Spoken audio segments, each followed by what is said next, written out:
ever wish your day wasn't dictated by your health? Are you tired of being tired all the time, or is pain holding you back from enjoying your time with your family? Would you like to manage your symptoms holistically, but you just don't know where to begin? I am so excited that you're here.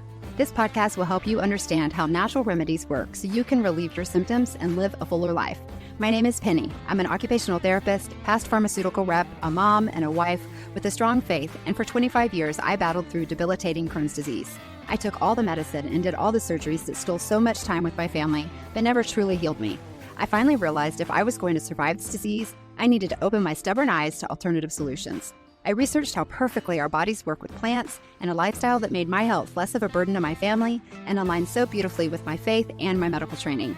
If you're ready to reclaim your life with holistic options that are easy to implement as a busy mom and provide relief that lasts, this is the podcast for you. Hey there, sweet Becoming Natural friends. Welcome to the Soap-Free Skin mini-series, a special set of mini episodes here on Becoming Natural, and I am your host, Penny Sampler. If you caught the full-length episode of 47 about soap-free skincare at the end of last week, you already know we took a deep dive into the dirty truth about body soap, the harmful ingredients, the damage it does to your skin barrier, and why scrubbing away your natural oils might be doing more harm than good. Now, I know that episode stirred up a lot of questions. Mainly, what the heck are you supposed to use instead? And I completely left you hanging over the weekend. I am so very sorry. Life happened and I left you soapless. There are more options than you might think. So instead of giving you a giant info dump in one go, I decided to break it down into short, sweet mini pods over the next few days. Nothing crazy and over the top. Each mini episode will spotlight a natural, effective alternative to soap that actually respects your skin. We're talking God-made ingredients like oil cleansing, honey, apple cider vinegar, clay, herbal powder paste, salt and magnesium soaks, tallow, and healing oils. And yes, we'll unpack how to use them, why they work, and what science and scriptures say about giving your body what it truly needs. So if you're curious, overwhelmed, or just tired of buying clean products that still leave your skin dry, red, or irritated, these next few episodes are just for you. Sometimes getting clean still spawns products loaded with ingredients you can't pronounce, so why not use the core ingredients to begin with? Stay tuned each day for a new episode in the Soap-Free Skin mini-series. And remember, your skin was designed to heal. Let's stop fighting it and let's start partnering with it. Hey friends, welcome back to another mini episode in our Soap-Free Skin mini-series. I am Penny, your host turned crunchy rebel, and today we're about to get kind of sticky in the best possible way. Today is episode 49, Raw Honey That Heals, a bold, soap-free ritual for radiant skin. We are talking honey, raw, golden, gooey honey, the kind that smells like sunshine and somehow ends up on your elbow no matter how carefully you spoon it out. Is that not the truth? My son loves honey and I always find honey on my elbow. But did you know that honey might just be one of the gentlest, most powerful cleansers you're not using on your skin? We all know that honeybees are this magnificent insect that we continue to learn more about. So let's learn how honey affects our bodies. Why would anyone want to wash their face with honey? Because that sounds like a disaster, breakout, and toddler mess to me. But let me take you back to the day when I first smeared honey on my own face. I was skeptical, but I was looking for more natural products for my skin, and I had tried everything except this, and I heard about it. But in full transparency, I actually found a product that was with honey in it, but it was primarily a honey product. I didn't start out with simply honey alone, but now I do. I kid you not, the first night I used it, I had to look up what was in it. My skin got warm to the touch. I could feel the heat. It was calmer, more hydrated, and visibly just less inflamed and less puffy. I went from just kind of regular, bland skin to really dewy skin, and I didn't pay $100 for some fancy serum. The main ingredient was honey. So what's the deal with honey? The science of honey on your skin is that raw honey is not just for our sore throats. It's loaded with natural properties that make it an ideal cleanser. Number one, it's antibacterial. Thanks to enzymes like glucose oxidase, raw honey produces low levels of hydrogen peroxide. It kills acne-causing bacteria without harming your skin's good flora. That is that acid mantle. That is our microbiome. That is our pH. That is everything that we want to protect, the flora. It also is a humectant. That's a fancy word for hydrating. Honey draws moisture into the skin like a magnet. So you're cleansing, but then you're also hydrating at the same time. It's pH balancing. Honey's natural pH of 3.5 to 4.5 keeps skin slightly acidic, which protects the microbiome. It's also wound healing. Studies show that you can speed up tissue repair, reduce scarring, and calm inflammation. Talk about some hormonal flare-ups going on. It takes care of those as well. This isn't woo-woo. This is God-made, research-backed skincare found in your pantry, or better yet, your backyard if you're lucky enough to have bees. So how do you use raw honey to clean your face?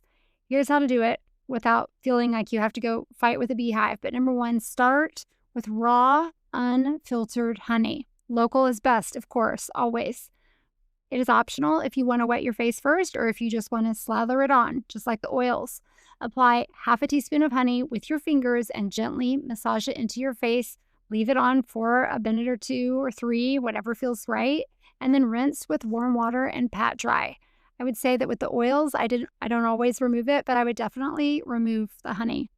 You don't need to follow with a harsh toner. You don't need to follow with anything. If you feel like it, you can add one of those oils that we talked about last week, but you don't even have to do that. Your skin will feel soft, clean, and completely balanced. But you want to know why. Honey makes my skin feel warm. Why is that? That was my question. You're not alone. Honey has vasodilating properties. Vasodilating means that it makes your veins larger. And when your veins get larger, that means it allows more blood supply to flow to the area, which increases the temperature of your skin as your cells become more active because your cells are turning over more. And with more blood flow to that area and more active cellular turnover, you get more healing and repair. That is why all of the other amazing things that honey does for you work so well to heal scars and to heal your skin and to heal all those things. It's amazing, amazing. So, number one, always do a patch test, especially if you're allergic to any bee products. Don't use honey on your face. Always choose raw over processed honey because if it's processed, it's typically stripped of the beneficial enzymes and then it doesn't really work. And if you can't find raw, skip this. Don't do it at all. It has to be raw. And a small note on Manuka honey. Manuka is kind of the gold standard. It's great. It's super antibacterial, but it's super pricey. So if you can't find a Manuka honey that, is less than $40 a jar, I have no idea how much, depending upon where you are, any high quality raw honey will do the job beautifully. So don't let that expensive jar keep you from trying honey on your face. Scripture describes the promised land as one flowing with milk and honey. As in Exodus 3:17. What a funny thing to say. It was shorthand for abundance, nourishment, and goodness. I like to think that if raw honey was mentioned in the Bible in such a positive light, it has many benefits to our body, including our skin. Letting something created in nature nourish and restore me. I don't know about you, but I am so tired of spending oodles and oodles of dollars on skincare products that either don't really work or they work using ingredients that could literally strip the paint off of a Coke can. Do you really want that kind of a product on your skin? Maybe what you need isn't another bottle from the skincare aisle or from a fancy skincare line, but the reminder that God has already given our bodies exactly what it needs, skin included. Remember, skin is our largest organ. Of course, we have exactly what we need in our skin. All right. That's it for honey. I can't wait for tomorrow to share the next non-soap option. I'm going to leave you in the lurch, but check out your pantry tonight to see if you have some raw honey and give it a shot. I hope you're enjoying our little mini pod series. I'm a big follower of how do you eat an elephant, one bite at a time. These days, I feel like I'm eating an elephant around the clock. Baby steps, my friends. But this whole non-soap discovery has really affected me.